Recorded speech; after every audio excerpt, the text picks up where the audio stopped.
For decades, they've been this persistent mystery in our skies, unidentified flying objects. But what did the US government actually find when they decided to investigate? All right, let's crack open the official, declassified case files of the US Air Force's UFO investigations. You know, it all really kicks off on a single day back in 1947. One man, a private pilot, sees something up there that he just can't wrap his head around. And his report, well, it doesn't just make the local news, it lights a match that starts the entire modern UFO phenomenon. And this is the exact phrase that did it. When pilot Kenneth Arnold described how the objects were moving, a reporter just kind of shortened it to flying saucers, and boom, the name stuck. Forever. So, you gotta ask, how did one guy's report trigger such a massive, nationwide obsession? Well, Arnold's story was the spark, for sure. But once the newspapers got a hold of it, it was like opening the floodgates. It unleashed an absolute avalanche of similar sightings from people all across the country. And see, the details of Arnold's story are what made it so compelling, so hard to just brush off. He saw 9 distinct objects flying in this weird formation with no tails, and he clocked their speed at over 1,600 miles per hour. That's way, way faster than any known jet at the time.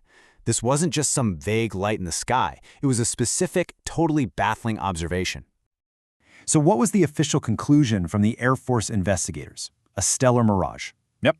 They pointed to the smooth, crystal-clear air that Arnold himself mentioned, which, are perfect conditions for light to get bent and play tricks on your eyes. It's a very down-to-earth explanation for a truly out-of-this-world report. But Arnold's sighting really did open the floodgates. With all these reports pouring in, the government knew it had to do something. So they set up a series of top-secret projects to try and get to the bottom of this growing mystery.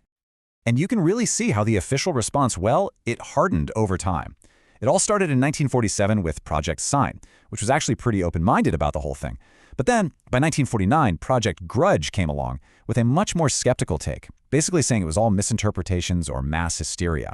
And that eventually led to Project Blue Book in 1952, which became the definitive, long-running investigation. Okay, with literally thousands of cases piling up, the investigators had to get systematic. They developed this kind of playbook for sorting through the reports and figuring out what people were really seeing.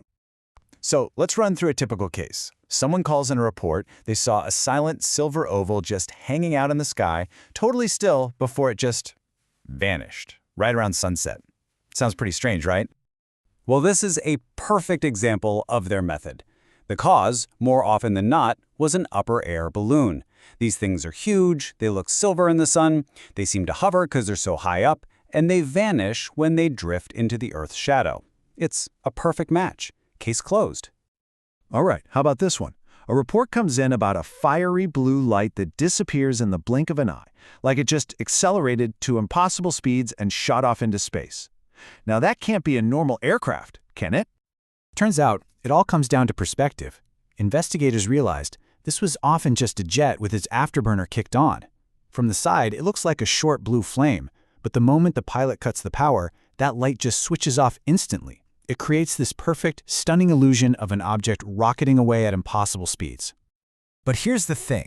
The playbook didn't always have an answer, and that brings us to the one case that stumped everybody, a sighting so bizarre, so well documented, that it defied every single explanation they had in their arsenal. So the story kicks off in Socorro, New Mexico. A police officer, Lonnie Zamora, is in hot pursuit of a speeder when he hears this deafening roar and sees a flame in the sky off in the distance. He immediately thinks a nearby dynamite shack must have exploded, so he breaks off the chase to go investigate. And this is where it gets really, really strange. He drives his patrol car up a rough hill, and down in a gully below, he sees it. It's not an overturned car. It's this shiny, egg-shaped object standing on legs. And for just a second, he sees what he thinks are 2 small figures in white overalls standing right next to it. You know what makes this whole account so powerful is the level of detail. Officer Zamora reported seeing this bizarre red insignia on the side of the craft, which he actually drew for the investigators later. This wasn't some blurry light miles away. This was an up-close and personal encounter with a physical object. The investigation that followed was exhaustive. I mean, they pulled out all the stops. They brought in Geiger counters to check for radiation, sent soil samples to Air Force labs, and they called everybody. From the White Sands Missile Range to the folks building lunar vehicles for NASA. They were determined to find a logical explanation. And after all of that, they found nothing. Absolutely nothing. Every single possibility came up a dead end. Every known aircraft was ruled out. The final official verdict on the single best documented case in Project Blue Book's history was simple: unidentified. The Socorro case was a real jaw-dropper, a total anomaly. But what about the bigger picture?